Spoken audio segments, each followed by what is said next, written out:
عليكم ورحمة الله وبركاته.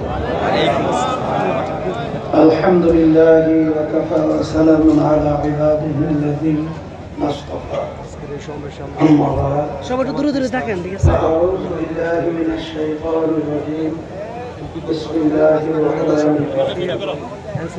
ظهر الفساد في البر والبحر بما كسبت أيدي الناس. صدق الله العلي العظيم. সবাই দুরূদ শরীফ পড়ি আল্লাহুম্মা ওয়া হাবিবনা ওয়া মাওলানা মুহাম্মদ সাল্লাল্লাহু আলাইহি ওয়া আলা আলিহি ওয়া আসহাবিহি ওয়া বারাকা।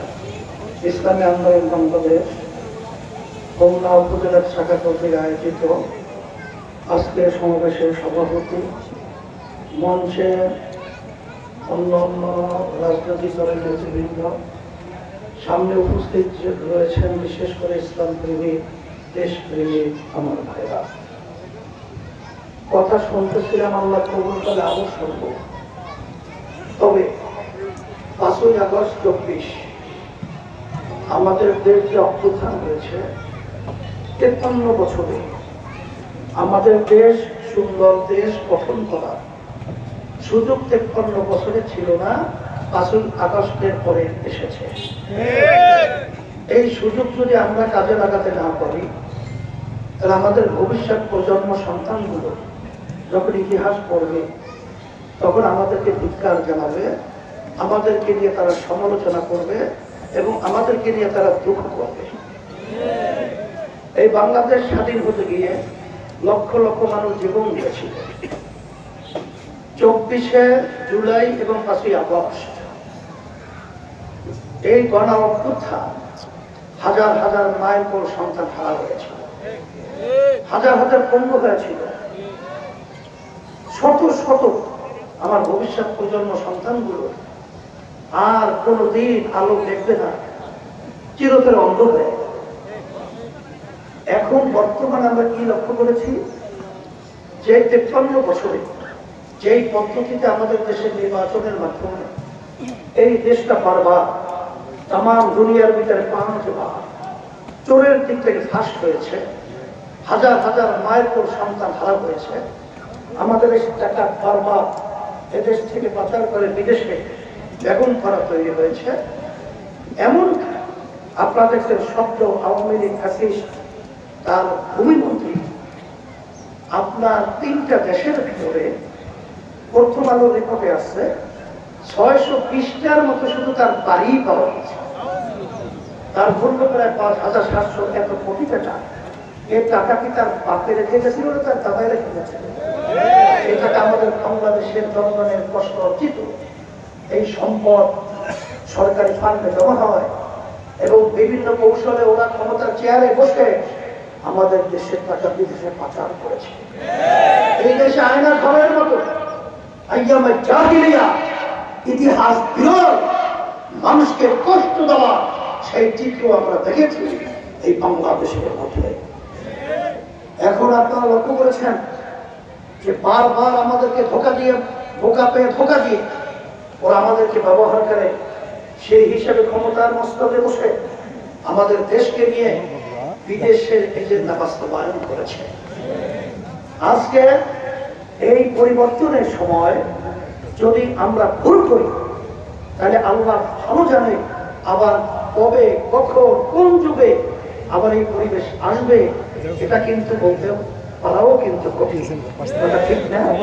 এজন্য পরিষ্কার ভাবে বলছি যে বিগত যারা চালিয়েছে আওয়ামী লীগ, বিএনপি, জাতীয় পার্টি সহ, তারা নতুন ভাবে আমাদের দেশকে আর কি সুন্দর উপহার দিবে, এটা কিন্তু আমাদের বুঝতে আর বাকি নেই। এটা আমরা বুঝতে পেরেছি। তারা সিগন্যাল দিয়েছে, তারাই বাংলাদেশের ভিতরে আমাদের সন্তান সহায়কে আপনারা দেখেছেন কিভাবে নির্মম ভাবে পাথর মেরে হত্যা করে এবং মরা লাশের উপরে উঠে আবার তারা নৃত্য প্রকাশ করে। এদেশ আমরা চাই না। আপনারা দেখছেন নারায়ণগঞ্জ যখন নাকি অফিসের ভাড়া যেতে চাওয়ার কারণে মালিককে নির্মম ভাবে হত্যা করেছে কারা, এটা আমাদের সামনে দিনের মতো পরিষ্কার হয়ে আছে। এদেশের ভিতরে আপনারা দেখেছেন যে সর্বত্র চাঁদাবাজির জন্য ওরা নিজেরা ভাগ বাটারের সমস্যার কারণে দুই সর্বত নিজেদের লোক মেরে ফেলেছে। আপনারা দেখেছেন ওদের কাছে কেন্দ্রীয় নেতা পর্যন্ত নিরাপদ নয়।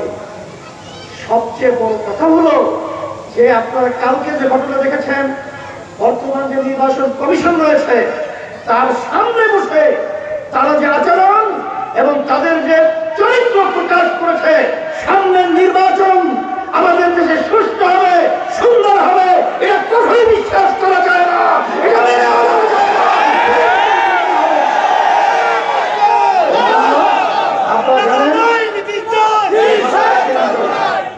আমাদেরকে আর বোকাতে ধোঁকা দেওয়া যাবে না।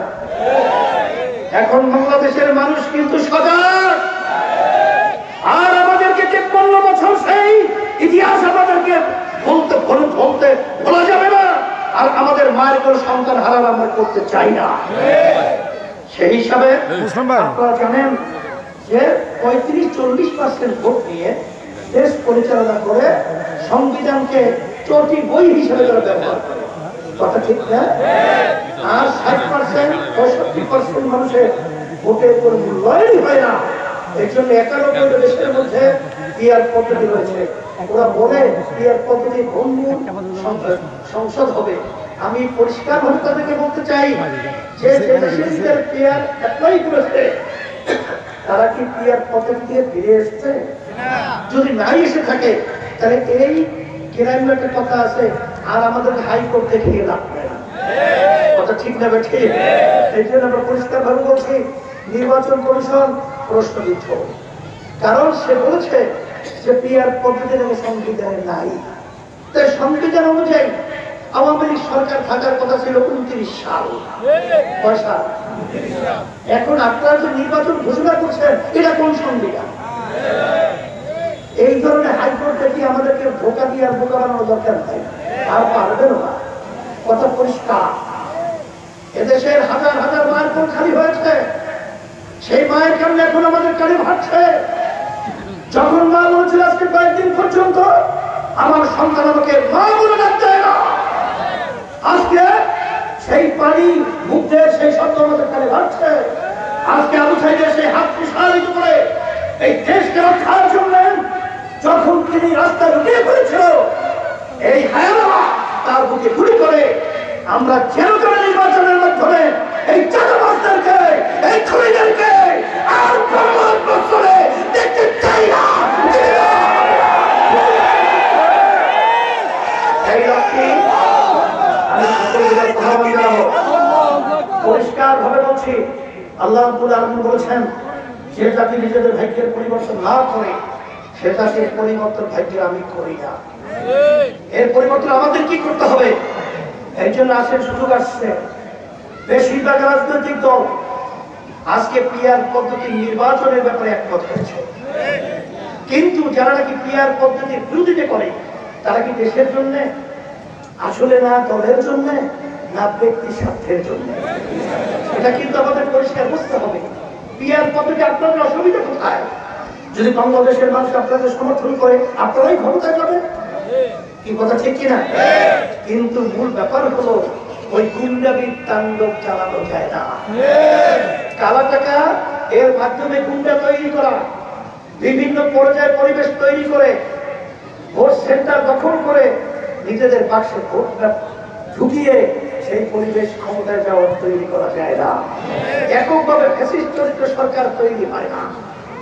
এই জন্য আমরা পরিষ্কার ভাবে বলছি, দেশকে যদি সুন্দর করতে চান, আর আজকে যদি বিদেশে কাবিদার থেকে আপনারা মুক্তি হতে চান, আর মায়ের কোনো সন্তান হারা যদি না করতে চান, আর যদি আপনারা চাঁদাবাজ থেকে মুক্তি হতে চান, তাহলে পিআর পদ্ধতির নির্বাচনই এদেশের সুন্দর পরিবেশ তৈরি হবে। সেই লক্ষ্যে আমরা ইসলামের পক্ষে একটা বাসনার ঘোষণা দিয়েছি। আলহামদুলিল্লাহ আজকে ইসলামের পক্ষে শক্তিগুলো আমরা একত্রিত হয়েছি। আলহামদুলিল্লাহ দেশ প্রেমিক যারা রয়েছে তাদেরকে আমরা সাথে নিয়ে এই সুন্দর দেশটা করার লক্ষ্যে আমরা কাজ করবে আহ্বান করছি। আর আমাদের এই বন্যা দুই আসনে আমাদের মাওলানা তাজুল ইসলাম সাহেব সভাপতি তাকে হাত ফোটা প্রতীকটা হাতে উঠিয়ে দিয়ে আপনাদের সামনে ইসলামের পক্ষে এমপি হিসেবে আমারও হিসেবে রেখে গেলাম। আল্লাহ রাব্বুল আলামিন তাকে ইসলামের পক্ষে হাত পাকা প্রতীকের পক্ষে এমপি হিসেবে কবুল করে নেয়। আর আপনাকে কুমিল্লা ইঞ্জিনিয়ার আশরাফুল আলম আমাদের মহাসুল আপনাদের সন্তান, তাকে হাত পাকা প্রতীক হাতে উঠিয়ে দিয়ে আপনাদের সামনে আমার হিসেবে রেখে গেলাম। আল্লাহ কবুল করে নেয়। আর জানি আসছে না এই বাঞ্ছারামপুরের 6 বই নাম কি হাফেজ মোহাম্মদ আলী সাহেবকে হাত পাকা প্রতীক হাতে দিয়ে আমি আপনাদের সামনে আমার হিসেবে আল্লাহ কবুল করুন। اللهم آمين ربنا آتنا في الدنيا حسنة وفي الآخرة حسنة وقنا عذاب النار برحمتك يا رب